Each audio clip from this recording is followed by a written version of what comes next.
प्रणाम। ओम नमः शिवाय। वैसे प्रश्न तो आपके हृदय में, मन मस्तिष्क में बहुत उमड़ते होंगे और हर रोज आप कोलांतक पीठ को भी बहुत से प्रश्न भेजते हैं और मुझ तक भी आपकी बहुत सी जिज्ञासाएं और प्रश्न लगातार पहुंचते हैं। लेकिन कभी कभी हर प्रश्न का उत्तर देना मेरे लिए संभव नहीं होता और कुछ मुझे बहुत ही गैर जरूरी भी लगते हैं। लेकिन जब आप बार बार प्रश्नों को दोहराते हैं तो मुझे उनका उत्तर देना पड़ता है। इन्हीं सब प्रश्नों की श्रृंखलाओं में से आज हम एक बड़ा बेहुदा और विचित्र सा प्रश्न उठाने वाले हैं।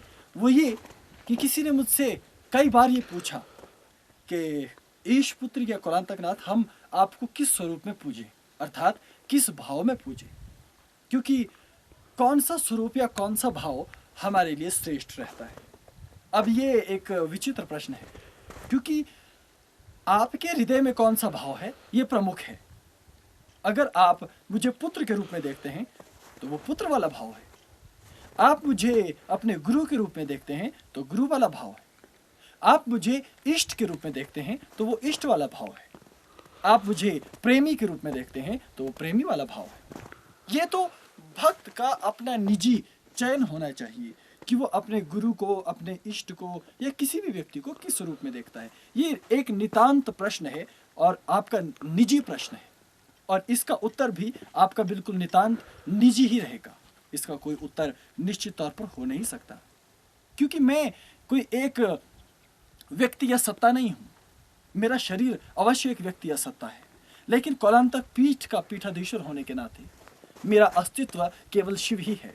शिव से ये सनातन परंपरा चलती हुई आगे बढ़ी है और मुझसे होते हुए ये तुम तक पहुंच रही है। अब मुझे देखने के भी अलग अलग व्यक्ति के अलग अलग नजरिए हैं। मान लीजिए एक व्यक्ति मेरे शरीर को देखता है तो मैं तो फिर एक सीमित सा व्यक्ति हूं ना, एक गांव का गवाला, एक गांव का लड़का, एक गांव का कृषक, एक गांव का किसान, माँ बाप का बेटा, किसी बहन का भाई और किसी के लिए प्रेमी, किसी के लिए दुश्मन, किसी के लिए मित्र, किसी के लिए बंधु बांधव, रिश्ते नातेदार। तो देहानुगत जहाँ आपका और मेरा संबंध होता है वो बिल्कुल विचित्र संबंध है।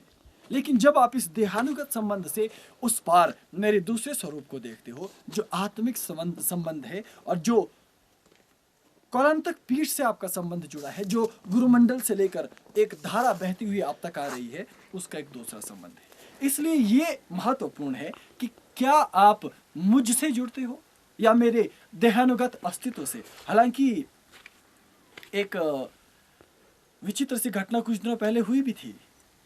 एक किसी युवती ने ये लिखा और ये कहा भी कि मैं आपके शरीर में और आपके आध्यात्मिक स्वरूप में कोई अंतर नहीं समझती, इसलिए मैं आपको अपने पति रूप में देखती हूँ और आपका वर्ण करना चाहती हूँ। मानसिक रूप से तो आप ही मेरे पति हैं, हालांकि मैं आपसे दूर एक अलग देश में रहती हूँ, मैं आपसे मिल नहीं पाई अभी तक, मैंने आपको देखा नहीं है, लेकिन मैं आपको अपना पति मानती हूँ। देखिए, मैं आपकी भावनाओं की कद्र करता हूँ, मैं आपको सम्मान देता हूँ और इस पृथ्वी पर हर युवती का ये उसका अधिकार है कि वो अपने जीवन में श्रेष्ठ पुरुष की प्राप्ति करे अथवा उस पुरुष की प्राप्ति करे जिसको वो प्रेम करती है अथवा जिसको वो चाहती है। तो आपके मन में यदि ऐसी भावना है कि आप मुझे पति रूप में देखते हैं तो ये आपका बड़प्पन है, लेकिन आपको इस बात का भी ध्यान रखना होगा कि मेरी तरफ से भी स्वतंत्रता है, कि मेरी तरफ से मेरी निजता, कि क्या मैं किसी को पत्नी का अधिकार देता हूँ अथवा नहीं। वो केवल एक तरफ मान लेने मात्र से नहीं होता। हालांकि यह तर्क पूरी तरह सत्य नहीं है क्योंकि प्रेम एक तरफा भी होता है, लेकिन उसका रंग रूप अध्यात्म में कैसा होना चाहिए ये थोड़ा झंझट वाला उत्तर है। अब ये जरूरी नहीं कि आप मुझे पति रूप में मानिए, आप मुझे पुत्र रूप में मानिए, आप मुझे बंधु सखा के रूप में मानिए, आप गुरु या इष्ट के रूप में मानिए। ये तो आपके अनुभव पर निर्भर करता है। लेकिन सबसे पहले आपके इन तमाम उलझन भरे प्रश्नों का उत्तर देने से पूर्व मैं ये आपको बताना चाहता हूं कि आपको समझना होगा कुछ तत्वों को, कि अध्यात्म इस तरह से नहीं चलता जिस तरह से आप सोच रहे हैं। अध्यात्म में आप यदि मुझसे प्रेम करते हैं तो मेरे शरीर से प्रेम करते हैं, मैं मानता हूं, क्योंकि इसी के कारण मैं बोल रहा हूं, आपसे जुड़ रहा हूं, आप मुझे देख पाते हैं, इस शरीर के कारण ही मैं साधना कर पाता हूं।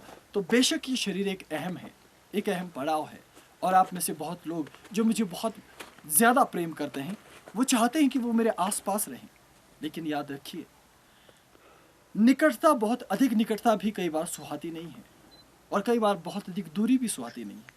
इसलिए मध्य मार्ग उत्तम मार्ग है, और वो मध्य मार्ग ये कहता है कि यदि आपके मन में प्रेम है, आप मुझे पति मानते हैं, तो उस पति पने को भी आध्यात्मिक रूप दीजिए ना, उसे दैहिक तल पर लाने की क्या आवश्यकता है। ठीक वैसे ही यदि कोई स्त्री मुझे अपना पुत्र मानती है, तो वो अपने हृदय से मुझे पुत्र मानकर मेरे बताए मार्ग पर आगे बढ़ सकती है, उसमें समस्या कहाँ है। लेकिन उसे भी मानसिक तल पर रखिए ना। ऐसा नहीं कि अब आप आ जाएं और कहें कि महायोगी जी आप तो हमारे पुत्र हैं, आइए हमारी गोदी में बैठ जाइए। मैं तो गोदी में बैठने को भी राजी हूँ, मुझे कोई आपत्ति नहीं, क्योंकि मैं तो अघोरी हूँ, अघोर तत्व मेरे भीतर है। अपमान करते हो मेरा तो भी स्वीकार है, सम्मान करते हो तो भी स्वीकार है। और किसी स्त्री ने कुछ दिनों पहले व्यंग में कहा भी था कि आप औरतों से डरते हैं, उनसे शादी नहीं कर सकते। तो मेरा स्पष्ट उत्तर है कि मैं अघोरी हूँ। एक औरत तो क्या, इस संपूर्ण सृष्टि की महिलाएं भी कहें कि मैं तुमसे मुझसे विवाह कर लो, तो मैं सबसे भी विवाह कर सकता हूँ, मुझे कोई आपत्ति नहीं।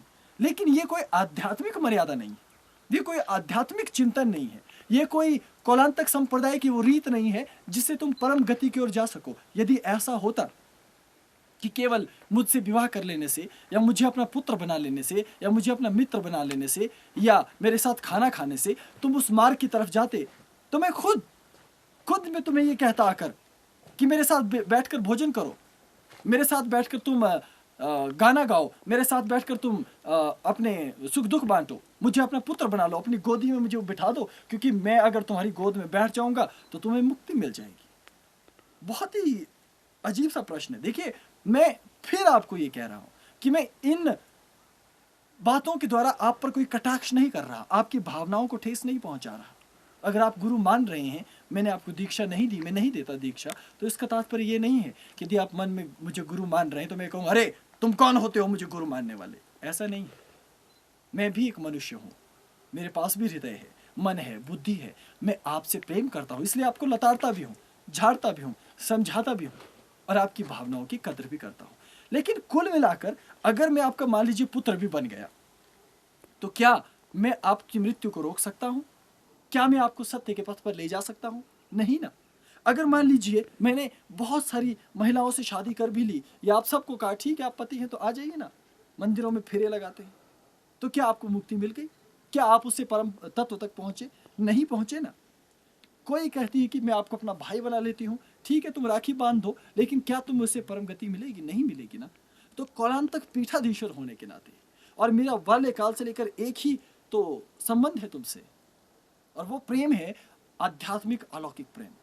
उसकी पवित्रता को हमें बरकरार रखना चाहिए। और मैं ये भी नहीं कह रहा कि शारीरिक रूप से मुझे छू लेने से या मेरे साथ सोने से वो प्रेम अस्वस्थ हो जाएगा, उसको कोई बीमारी लग जाएगी या कीड़े लग जाएंगे। लेकिन ये समझने जैसी बातें हैं।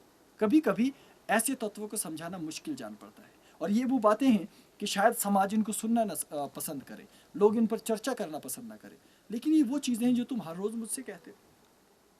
तो गुरु शिष्य परंपरा और ज्ञान की परंपरा, ऊपर से ज्ञान नीचे की ओर आता है जिस प्रकार नदी जाती है। तो याद रखिए कि यदि तुम्हें कौलांतक संप्रदाय से, कौलांतक पीठ से मुझसे कुछ पाना होगा, तो भले ही तुम मेरी पत्नी हो, पुत्र हो, बंधु हो, सखा हो, माता हो, पिता हो, गुरु हो, स्वजन हो, बंधु हो, लेकिन जब तुम्हें मुझसे कुछ पाना होगा तो तुम्हें थोड़े नीचे बैठना होगा, अपने अहंकार को नीचे रखकर स्थिति नीचे रखनी होगी। तुम नीचे रहोगे तब मैं ऊपर से दे पाऊंगा, लेकिन यदि तुम ऊपर रहोगे तो मैं तुम्हें नीचे से ऊपर नहीं दे पाऊंगा, क्योंकि ये ज्ञान की शाश्वत मर्यादा है जो स्वयं महादेव और शिव ने स्थापित की है। इसलिए तुम्हें समझना चाहिए कि ये तत्व क्या है, और क्यों मैं तुम्हारे सभी प्रश्नों का उत्तर नहीं देता, और मैं क्यों बार बार तुम्हें ये कहता हूं कि तुम्हारी जो इंद्रियां है, या तुम्हारा जो तत्व है, या तुम्हारा जो विवेक है, या तुम्हारा जो अस्तित्व है, वो सही केंद्र बिंदु पर स्थित नहीं हो पा रहा। क्योंकि तुम जब भी मेरे आसपास आते हो तो तुम्हें लगता है कि तुम मुझे देखो, तुम मेरे साथ रहो, तुम किसी भी तरह मेरे निकट आ सको, क्योंकि मैं महान हूं। ऐसा कुछ भी नहीं है, ये तुम्हारा भ्रम है। मैं कोई बहुत बड़ा महान दिव्य तत्व नहीं हूं। जितना महान और दिव्य तत्व तुम मुझे देख रहे हो, उतने ही तुम भी हो। और यही तो कौलांतक पीठ है। जैसे शिव हैं, मैं क्या चाहता हूं कि जैसे मेरे महादेव हैं, मैं बिल्कुल वैसा हो जाऊं और एक दिन खुद में शिव हो जाऊं। मेरे जीवन का आखिरी लक्ष्य है शिव ही हो जाना। तो ठीक है, तुम्हारे जीवन का लक्ष्य भी वही होना चाहिए। तुम भी वैसे ही हो सकते हो, जैसा मैं हूं वैसे ही तुम हो। इसलिए जो बीच का तुम्हारे और मेरे बीच की जो खाई है वो केवल ज्ञान की है, परंपरा की है, साधना की है। इसलिए तुम्हें साधना करनी चाहिए। साधना पर अपने आप को केंद्रित रखो, प्रेम पर अपने आप को केंद्रित रखो, उस त्वरा को खोने मत दो, अपने आप को ऊंची भावभूमि पर उठाओ। तब तुम्हारे इस तरह के ये प्रश्न कभी तुम्हें परेशान नहीं करेंगे और तुम आगे बढ़ते रहोगे। अभी इस प्रश्न के उत्तर में केवल इतना ही। ओम नमः शिवाय।